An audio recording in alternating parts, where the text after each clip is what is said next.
Hi, everybody. Welcome to Conversations with Calvin, We the Species, in a very important series that I've been doing in conjunction with the Garden State Film Festival.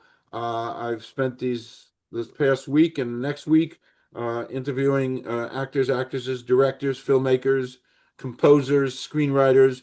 As many of you know, I love, love, love film.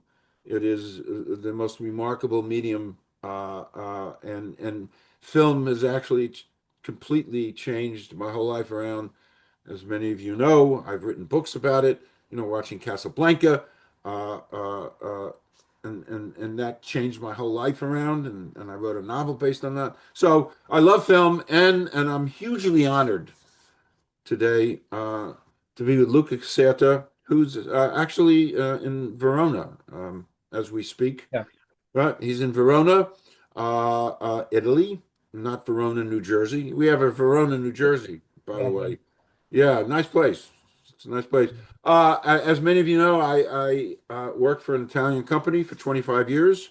As a matter of fact, I kind of wrote a book about my journey and the things that I learned, that most amazing experience, 10 things I learned from the billionaire, based on the Italian company I worked for 25 years, which was a magical, magical time in my life.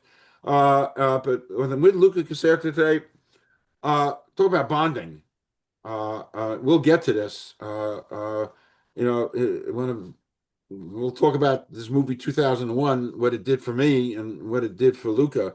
I mean, it's powerful stuff. And he made a movie. We're going to talk about that. It's called The Reach, and it is an official adaptation from Stephen King, The Reach. And then there's a song in the movie Moonlight Motel that is Bruce Springsteen's song. So this is, and of course the other little piece of synchronicity with Luke and I, he got Springsteen. That doesn't happen very often in the real world to have a Springsteen song in your movie. And as I told Luca, Bruce lives 5 miles down the road from me, and I've bumped into him a few times. So a lot of this synchronicity, but the most important, he wrote and he directed this amazing film, which I saw the trailer last night, The Reach, Haunting. So my monologue is done. Luca, what a such a special honor. So why don't you say a few words and then we're going to talk. Yeah, the honor is mine. I want to thank you so much for hosting me on your podcast, for your invitation.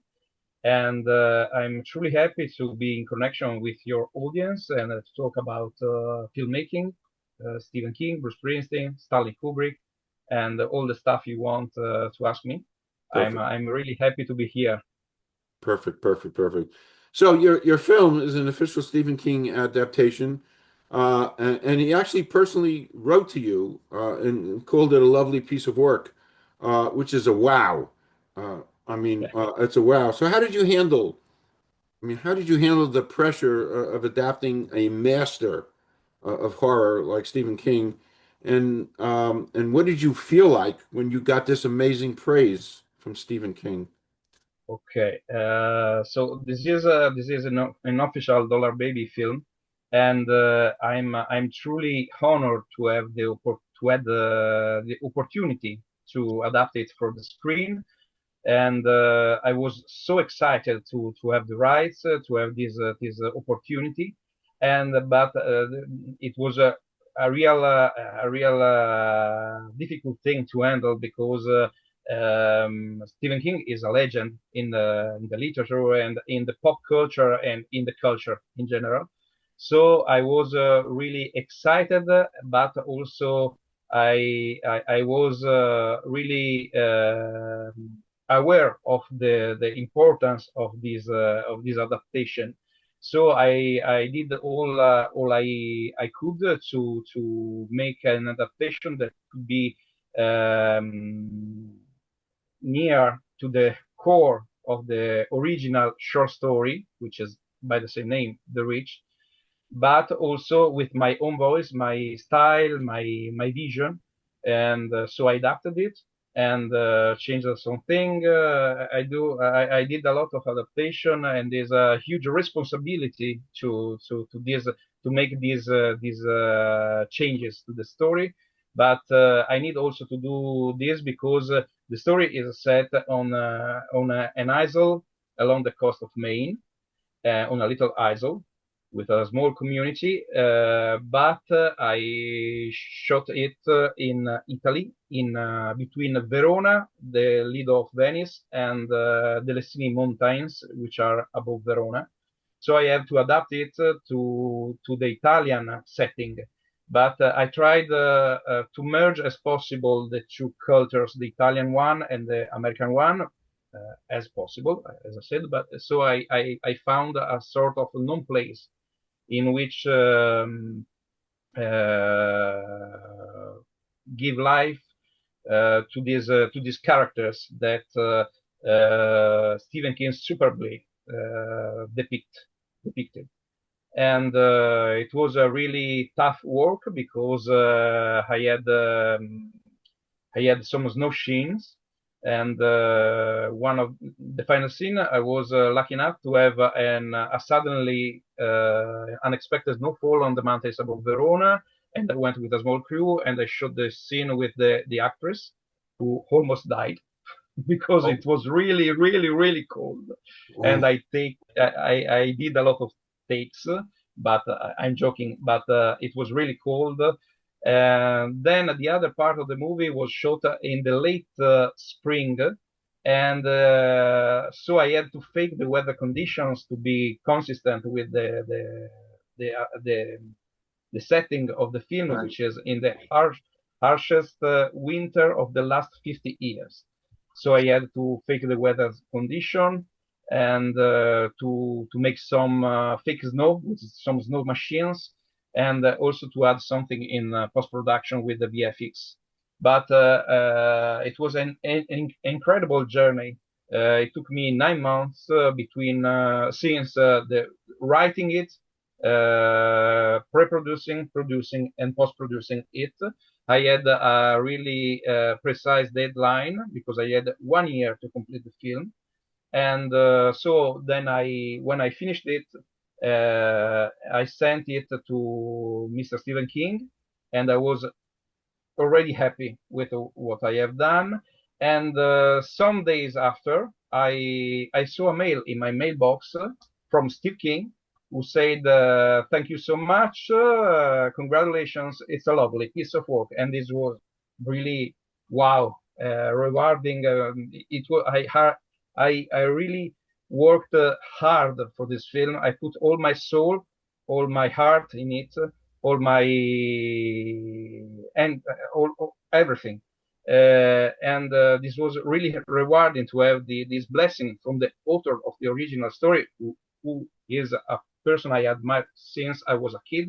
I grew up reading his short stories, his novels, and so having a personal mail from him saying that my movie is a lovely piece of work, it is unbelievable for me. Wow. And really rewarding, a really rewarding moment. And I have to thank him so much for this opportunity to adapt this amazing story. And I knew that the responsibility was really, really big because in some old interviews by Stephen King, I read that once he said that The Rich, among everything he has written, is the story for which he wants to be remembered. Wow.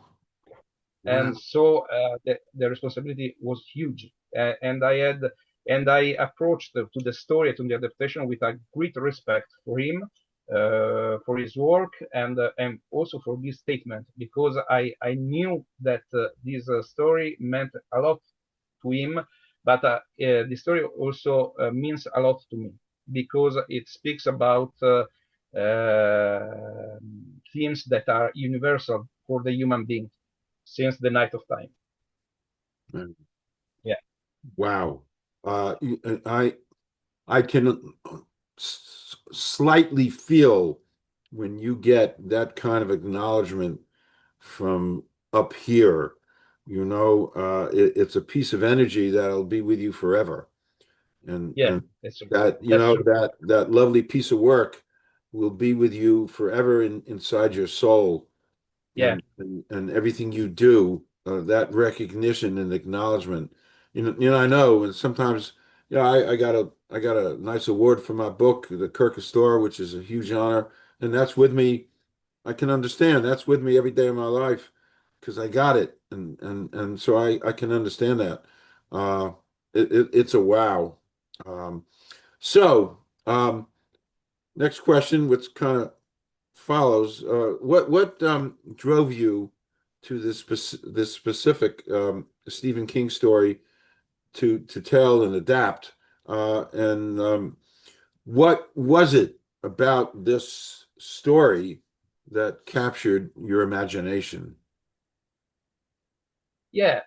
It's because I'm a constant reader, which is the term for the fans for of Stephen King, and this story really cooked me. Cooked me is it correct? Is I choose this story because I was really fascinated by it because Stephen King is mostly known from the most of the people as an horror author, but he is a lot more of this because he is a really talented and profound and poetic, touching and moving writer. And The Reach is one of this story, like the Shawshank Redemption, like The Body, like many The Green Mile, and many other stories from him and by him. And so The Reach is a really touching stories about memory, about love that goes uh, after life, between the passage between it's about the passage between life and death, and love that transcends the boundaries of life. So this story really captivated me. This was the term I was searching for, and captivated me because it's so touching, so intense, so profound, and I wanted to tell this story in a cinematic way, and also another thing that really impressed me about the story is I was fascinated, captivated by the visions the leading actress, leading character has, which is starred by Jana Balkan in a really perfect way, because these visions that she has about what are supposed to be the ghosts of the people she loved in her life are not spooky ones. They are full of energy, young, as she remembers them. So it was really fascinating. It's correct, the term fascinating. Yes, captivating. Yes, Yes. yes. It was a lovely thing, I think. And also there is the quote which opens the film, the quote from Stephen King, do the dead sing and do they love the living. It's a really profound quote, and it's a leitmotiv of the film. It's about love and what there is after the life, after this experience we have on earth. And so I was really in connection with this story, and want to give life to these characters, to explore these themes. Okay. Yeah, I don't know if you see me. I'm taking notes. I'm writing. So yeah, I'm one of the rare interviewers who interviews, but also takes notes because these words. So I wrote down um, that this deals with the veil between life. You said this, Luca, the veil between life and death, yeah, and one of my favorite movies. that I watch and actually wrote about my watching this movie is Wuthering Heights. Yeah, Uh, the movie was made in 1939. Laurence Olivier and Merle Oberon. It's not a happy movie. It's pure gothic and heavy.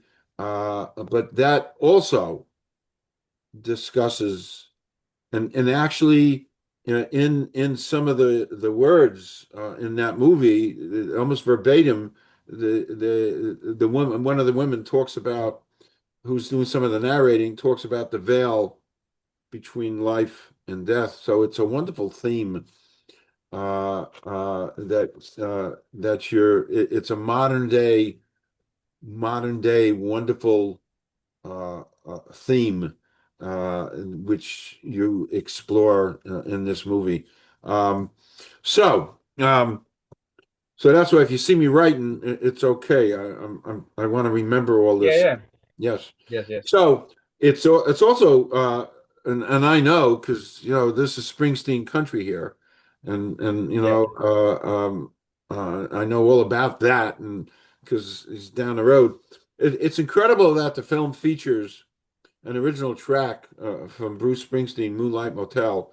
How did yeah. you how did how did you manage such an extraordinary collaboration, and how did this particular music shape the movie's atmosphere? Yeah, so I said that I grew up reading Stephen King's stories, but I also grew up listening to Bruce Springsteen music. I'm a huge fan of his, and I've been at his concerts several times. And when I was writing the script for The Reach, I had this, and I was writing the final scene in which the song is featured.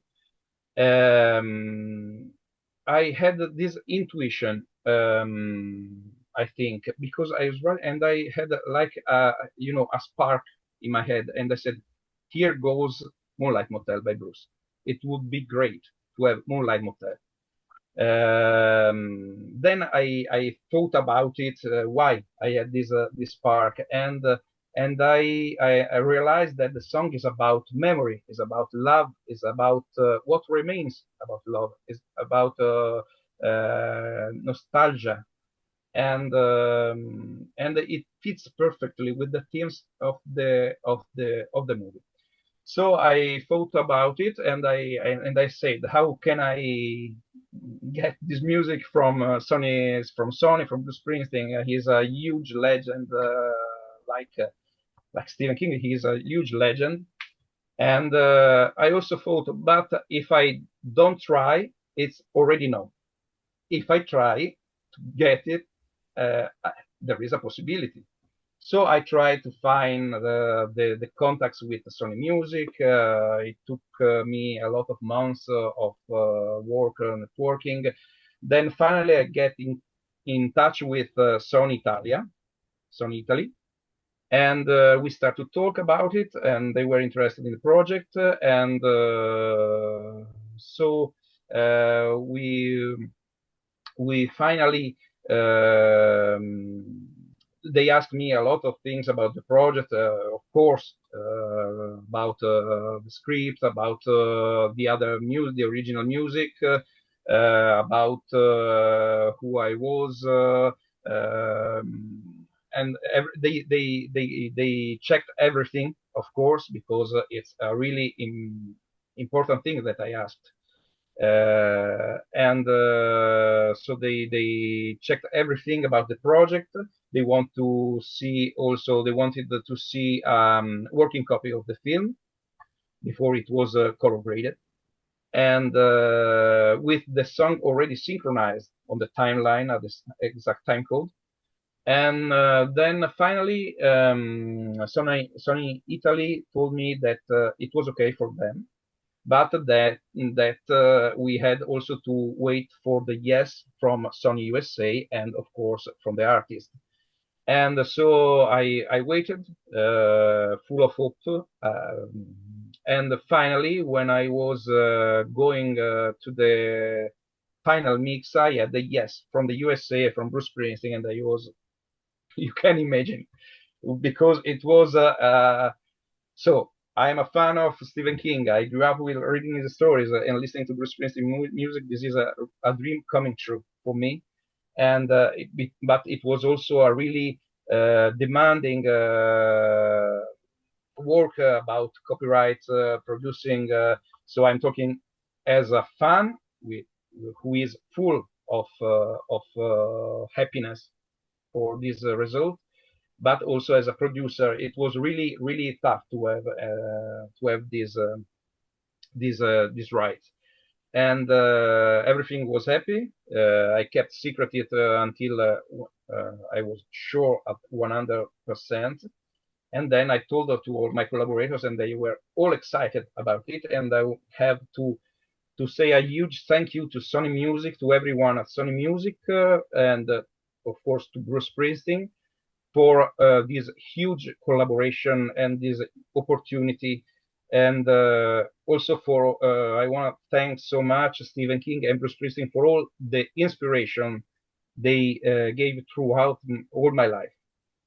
Ah, ah, that is so nicely said. Um, I got to capture that. It's just amazing. No, it really is amazing what you've achieved. It's truly amazing, and people got to know about that because it's extraordinary. Um, so you've mentioned it. The film explores the boundary between life and the afterlife, that veil on a remote island off the coast of Maine. What is the profound message you hope the audience takes away with them? And that is a profound message after they watch the film. Uh, it is profound. Yeah, I think the message is a message of hope about the afterlife, and a message of hope also about life. What we do here is what we are, and what we live when we are no more. So it's a message, it's a really important message of what we are doing in our lifetime on this in this universe and in this reality. And it's also about a message about love, because one of the leitmotif of the short story by Stephen King and of the film is do we love? There is this voice, she, the Stella, the protagonist, hears from his husband Billy. Do you love? She hears this voice. Do you love? And this is a question that I think Stephen King asked to himself, asked to his readers, and that I asked to myself, and that I asked to my audience. Do we really love? Do we know what love really is? Is it real, or is it a dream? So these are the main messages of the movie, and the messages that I want to give to the audience, and that what I want the audience reflects about after viewing the film. And I can say that in every screening I've been, the film is touring the film festival circuit, and he garnered a lot of awards around the world, in the USA, in Europe, and in other countries, North Africa. I've been everywhere, and everyone after the screening is touched by the film. So I think the message is going through from the screen to the audience. The people are moved and are touched and are inspired by the film. And what can I say is that the song by Bruce is really connected with the film, and the atmosphere and the music, and the lyrics of the song are really connected. And so the song is in the final scene and goes on the ending credits, and the audience is taken by hand by this music and this atmosphere and these emotions, I think. Okay. Wow. Wow. You know what I'm going to do? I got to go online and see if I can listen to that song to Yeah, get. the song is uh, from a quite recent record, is Western Stars. He's a really awesome record, wonderful. And the song is Moonlight Motel, which is one of the beautiful song I ever listened to. But I love a lot of I love cinema. I love music a lot, and I love so much the music by Bruce Springsteen, Yeah. and a lot of the songs are the soundtrack of my life. Yeah. And so you know, Bruce, because this is Springsteen country. Bruce is a huge fan of old movies. Yeah, I know it. Yeah, I, I mean, I could tell you some of the movies that he The Searchers, the great John Wayne Western, and It's a Wonderful Life, and East of Yeah, Eden, and yeah. so I mean, I know he's and so and that piece of energy, just like I told you, Luca, film is part of my life. I'm not in film, although I was in a movie with Meryl Streep. So, that's a big thing. I'm in the Christmas scene and One True Thing. But I derive my energy from film, as you do, as Bruce does. It's interesting. The mechanics And and there is another interesting connection because Stephen King is a fan of Bruce Springsteen music, ah and he often quotes him in his novels and his short stories. aha, Yeah, so the stars aligned, I think, the stars align. and for for this collaboration for this project, Yes. yeah, Well, it was meant to be. Spiritually, it was meant to be that you do this. It's easy to say, but it was meant to be. It's just part of the universe. It's what we wear on our wrists, these little things that give us energy. So, yeah, as an and what I love about, listen, I love a lot of things about you, and I've been thrilled and enchanted as I've plunged into you. You're an independent filmmaker. I'm an independent author. I'm self-published, and I'm yeah. really proud about it. And I'd never let a big publishing house touch me. I want to do my thing, and you're an independent filmmaker. So as an independent filmmaker, you've earned a lot of recognition at numerous film festivals. You just mentioned that. I think there was one in Burbank, and you got a really big award for that International Film Festival, and a couple others.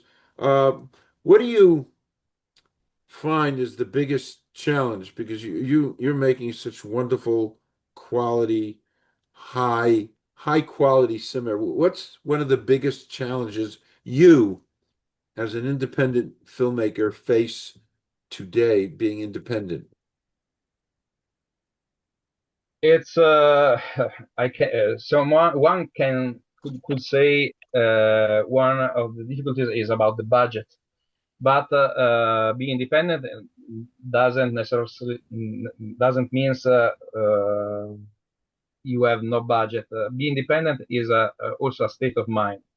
Um, I think when the budget is low, you have to use your creativity more to go through the difficulties from the creating a movie.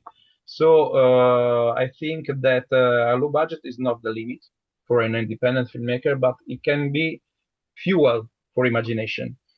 And for an example, in The Reach, the final scene in the short story is above the frozen ridge, because in the story the harsh winter comes, the harshest winter from the last 50 years, and the ridge can be fordable by walking because it's frozen. But it was impossible to me to do this kind of scene with the snowstorm, with the frozen ridge. So I had to go creative for the final scene, and I decided to change it and to give it more mystical, even more mystical solution. And so I had to I don't want to do spoilers, but I had to change a lot this scene to stay in budget, and but at the same time giving it an artistic interpretation by myself, with my vision, with my directorial vision. And so be independent is also be free to do what you feel the most sometimes. And it's that's about it. Yes, Okay. this is Okay. Um, One off-topic question I always like to ask. Um, we didn't discuss this, but it's a cute question, and then we'll go back. It's a nice question. Kind of makes you think. Excluding family or friends, yeah. somebody living or dead you'd like to spend a day with. Living or dead? Yep, living or dead, somebody you'd Eh, like to spend a day with. of course, there are two people. You can imagine one is Stephen King and the other one is Bruce Springsteen, and they Okay. are both living. And I Okay. hope in the future to can finally meet them. And from the other side, I can pick. There are a lot of, but I think Stanley Kubrick. Yes, I would like to have a conversation with him. He was a huge, talented director, screenwriter, and inspired me a lot. Okay. Yeah, Yep. I Yep. love his movies, and also David Lynch is another one. There are a lot of directors, of course, and Sure. person, but if I Sure. have to name a few, these are. Yep. Yeah, And as I get a little bit more sophisticated in my movie watching and the things, I'm beginning to realize the greatness and the responsibility of a director. You know, I've watched Casablanca 200 times, and each time now I'm a little bit more, I'm older and a little bit more sophisticated in my watching, and I appreciate, gosh, do I appreciate what Michael Curtiz did as an artist, direct as an artist with use of shadows. Just you could sit and watch the movie 10 times, how he uses shadows and he captures shadows. It's a black and white movie. So, but the question I ask you is, and your last response with Kubrick is a perfect segue to the next question. How did you first? I mean, I don't know the answer. How did you first get into cinema, and what is your background actually in the terms of filmmaker training? Because it's pretty yeah. good training. So I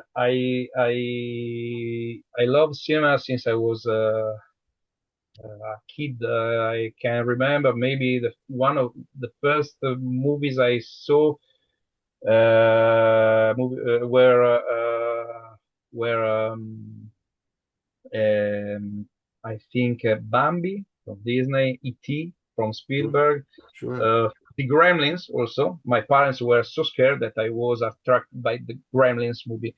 But if I can say that the movie that totally changed my life was 2001: A Space Odyssey by Stanley Kubrick. We named it just a few moments ago. And when I watched that movie, it was like a big bang in my head. And I realized that I someday one day I wanted to become a movie director because it's an incredible movie about the past and the future of humanity.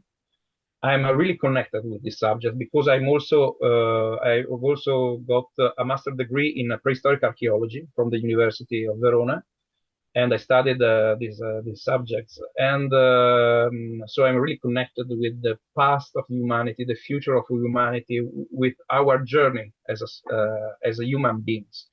And I think that 2001: A Space Odyssey talks about this journey, but it will continue to talk about this journey also in the future, 100 years after. It will be always about is centered the point about these themes, and also it's an incredible movie also as a production, because it has a lot of special effects, visual effects that for the era were incredible. And the framing of the pictures, everything is perfect about this movie. But every movie is from Stanley Kubrick is perfect to me. And so after the university, I started to work first as a theater director and playwright. Then my attraction to the cinema, to the filmmaking language, and to the camera was so strong that I decided to move to Rome to study filmmaking, directing, screenwriting. And I entered in the Film Academy of Cinecittà in Rome, where I was trained under the renowned masters of neorealism, Carlo Lizzani, a legend of the neorealism, and a lot of other really prominent figures from the Italian cinema, Giuseppe Pinori, Daniele Nannuzzi, Giacomo Scarpelli, and many more. And then I also studied in some other academies, among which the Centro Sperimentale di Cinematografia, which is the national film school here in Italy, where I trained with Giuseppe Lanci, also in cinematography, direction of photography, because I think I'm really connected and attracted from everything about the filmmaking process.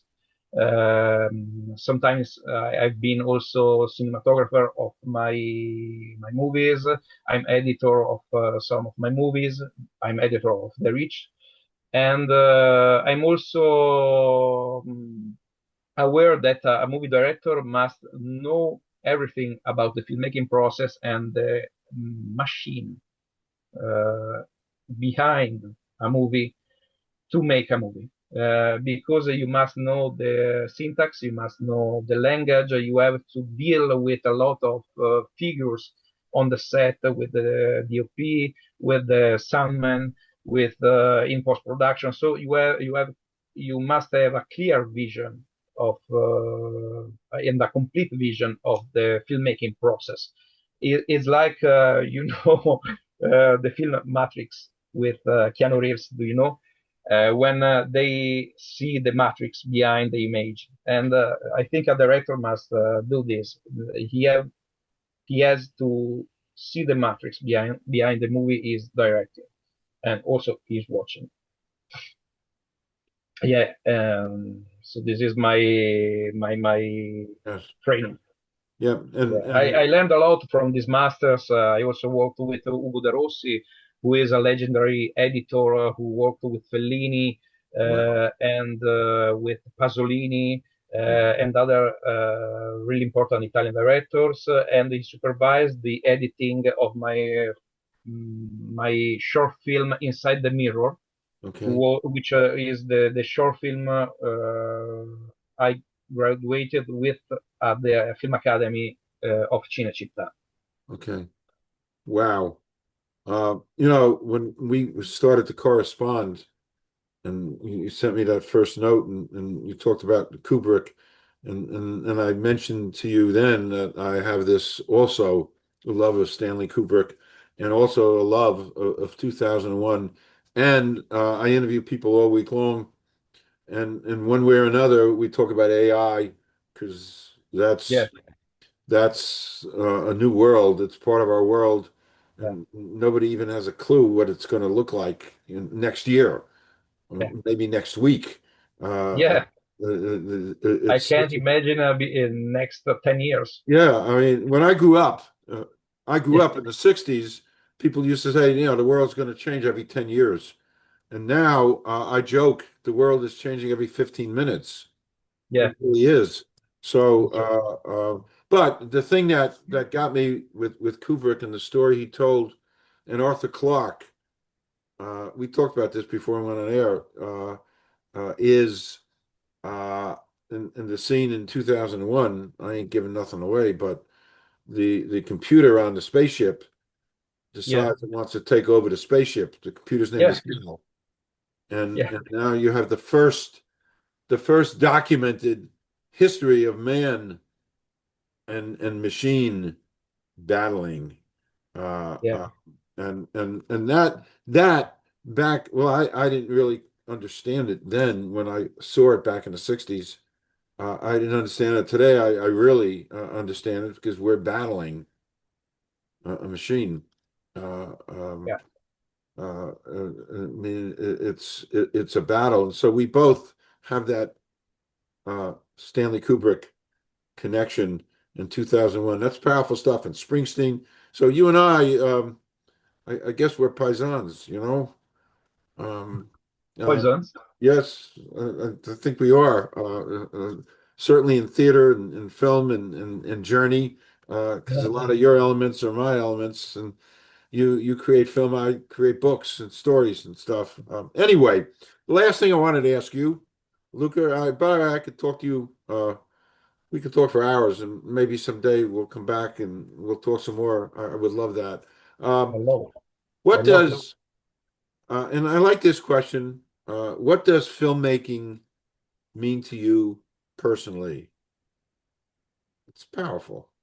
Yeah, filmmaking is about express myself, my ideas, and do it in a way that it's mine, with my style, with my own voice. I'm trying to find my own voice, but not a fake one. This own voice must come from the inside of you. It's a everyday a filmmaker. I think every day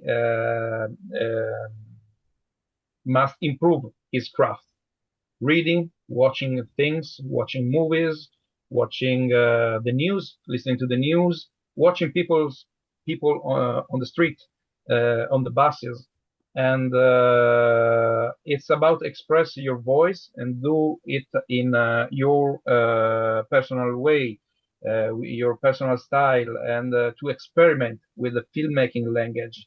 Uh, Try to create something and also tell stories that could inspire and talk to people and stories that could make people think could make people think and talk and be aware about what's around them. And sometimes you have to move them, sometimes you have to touch them, sometimes you have to punch them in the belly. Because I have some. Here you can see the previous film of mine, which is in Italian Dimmi chi sono, Tell Me Who I Am, in it's the English title with Huh. starring Elisa Bertato, and it's a story about a woman that has lost her memory after a rape, and she wanders the town as a homeless person without memory, with fragments of memory, and she goes around the town wondering who she is and trying to get back her memory and her identity and her dignity. and is a really I think strong movie because it's really pure, how can I say, really hard in some scenes, and I Painful. think sometimes you have to punch the audience in the belly to make it, it think about what's going on in it's important subject. And so it's making it's about express yourself with your personal voice, and also inspiring people, and tell stories that could inspire people and could make people think. Yeah, Perfect. Perfect. Well, just so you know, I filled up 3 pages of notes on yeah, you. Right, nice. I'm writing three Okay. pages on you, Yeah, and yeah. I'll put that all together. Thank you so much, so much. This was absolutely fabulous, uh, very illuminating, to witness this and what you've created in your journey, in your commitment, and this is great stuff. You really made my day. That's from Thank an you old, so much. yeah, I'm honored. The honor is mine. yeah, just It truly. was really precious to talk with you. Yeah, I agree. Truly precious. Absolutely made my day. I'm thrilled. I'm going to stop recording. Don't leave. We'll just do a 30-second wrap. Luca, I wish you such good things. Truly. Thank you. Me too to you. And it's all Thank you going to so happen much. anyway because your talent, and from what I saw last night, is like watching. It's an art. You're an artist. Truly. Thank you so much. Thank I you, Luca. appreciate Thank you. it. Thank you so much.